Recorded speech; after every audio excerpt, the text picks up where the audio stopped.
everybody. Welcome back. It is Thanksgiving time with Whiskey Happens. And we're here to tell you what you should bring for Thanksgiving. Maybe, maybe not. Well, I mean, yeah. Yeah, why not? That's definitely what we're doing. Yeah. I don't know why I said maybe. Maybe. The holidays are upon us, and maybe you're invited to Thanksgiving, maybe you're invited to Friendsgiving, maybe you're hosting. Yeah. And it's just like, there's a plethora of things as a bourbon enthusiast that you could, bourbon fan. As a bourbon fan, that runs through your mind of like, what should I bring? What should I not bring? Is this too much, too little? What have you? But no worries. We're here and we have 2 recommendations. We do. And so I think one of the things that we should preface, if you are in the bourbon world and you like bourbon, there's a lot of pressure when you go places, because I know for a fact, I don't know about you, but if you go somewhere and people know that you're into bourbon, they're always expecting you to bring certain things. Like, is he going to bring an allocated bottle? Is he going to bring something crazy? Like, what's he going to bring for this? My go-to is always something that can be done multiple ways. So in my opinion, the bourbon I bring, especially for like an event, and this could be anything, but I'm saying we're saying for Thanksgiving, because we're in Thanksgiving, that's what we're talking about.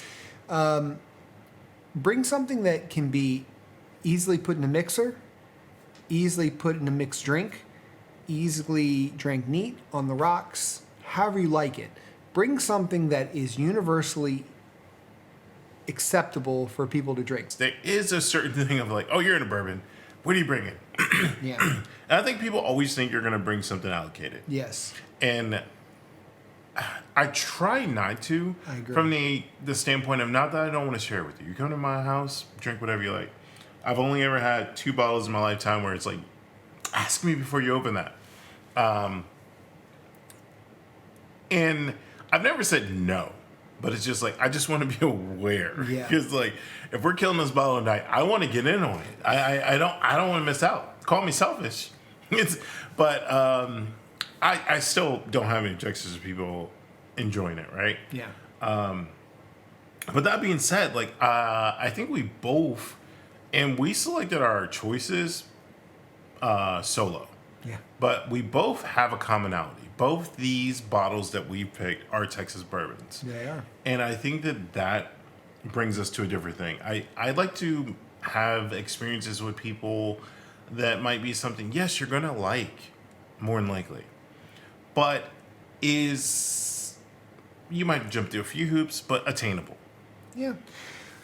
I agree. I mean, for me, I don't ever bring allocated bottles to a party or to an event, because most likely you can't get it. If someone really likes it, it's so hard. Like that's the big thing for me, is like, I don't want to bring something that people can't find. Yeah. But like Garrett said, one of the things we did both do is we brought a bottle that's local to Texas, that is obtainable, and maybe ours isn't exactly obtainable to that person, but the brand is obtainable here in Texas.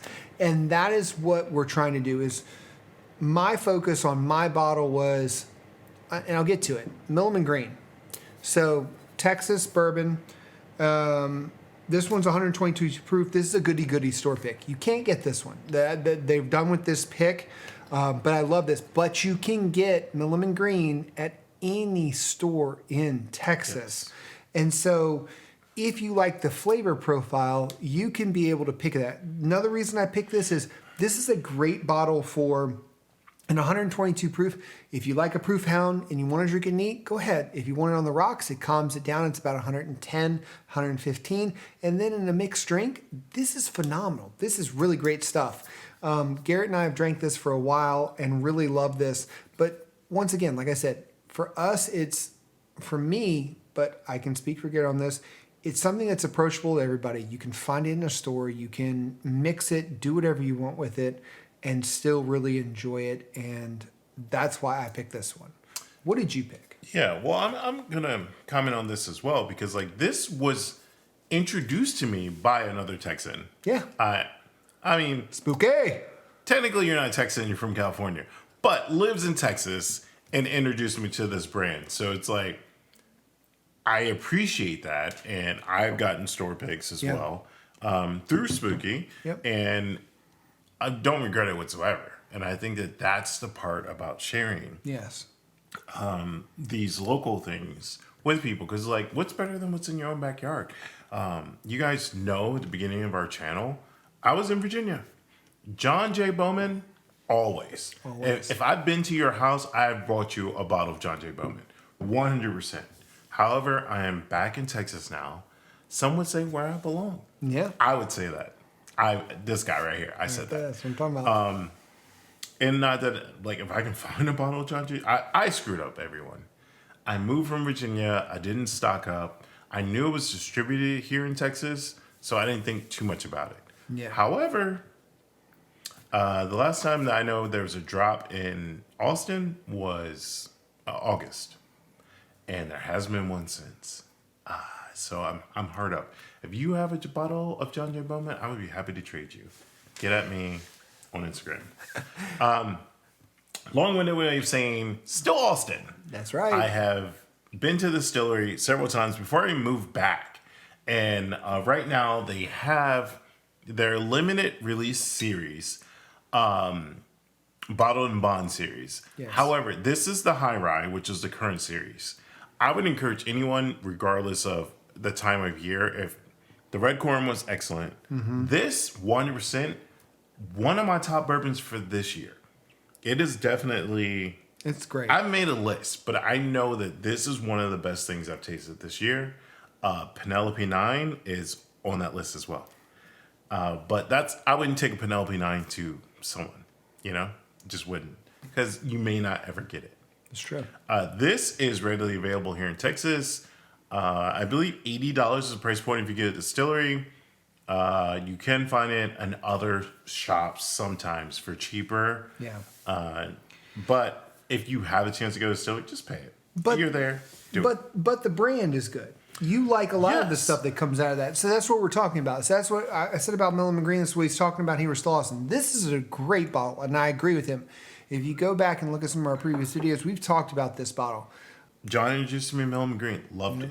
Still Austin's right here in Austin for me. Love it. Balcones is a great another brand that comes out with things that I've had that have been really good. I mean, there's a lot of stuff in Texas that has been really great. Blackland's here in Fort Worth. If you haven't been there, it's a great place. They've come out with their own distillant recently that they were sourcing it, and now it's really their own, and it's amazing. They have a rye, they have a bourbon, it's good.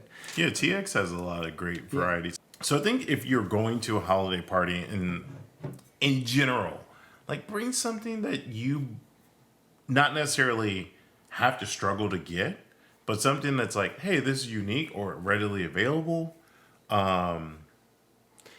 Yeah, And if you're in the Texas area and it's something that you haven't had and you're going to a party, I'll plug this. Go grab a bottle of New Riff. New Riff has just dropped in Texas. New Riff is great. Like, a lot of people in Texas haven't had New Riff yet.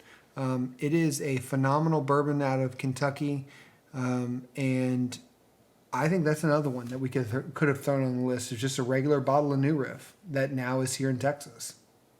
So maybe. maybe. I don't know how that fits with the Texas theme, though. I mean, it doesn't fit with the Texas theme. I'm just saying, it's now in Texas. It is. I'm happy to see they have distribution here. Our first two and only barrel picks have both been with New Riff. So we do enjoy their products 100%. Yep. And I think that, like, if I had more John J, I love that stuff. He does, see? If I had more New Riff from our barrel pick, I would definitely bring that to an occasion as well. Yeah. It's like, hey, here's our barrel pick. Yep. So if you ever in a pinch, look at something local. If not, always ask the people that you go to the store. Ask the store managers, ask the owners, ask them what they think. But for us, we're telling you right now, go grab a Texas pick and take it to your next event. I'm pretty sure you're going to be happy with that. So whether you like it neat, on the rocks, or in a Coke, whiskey happens. Cheers.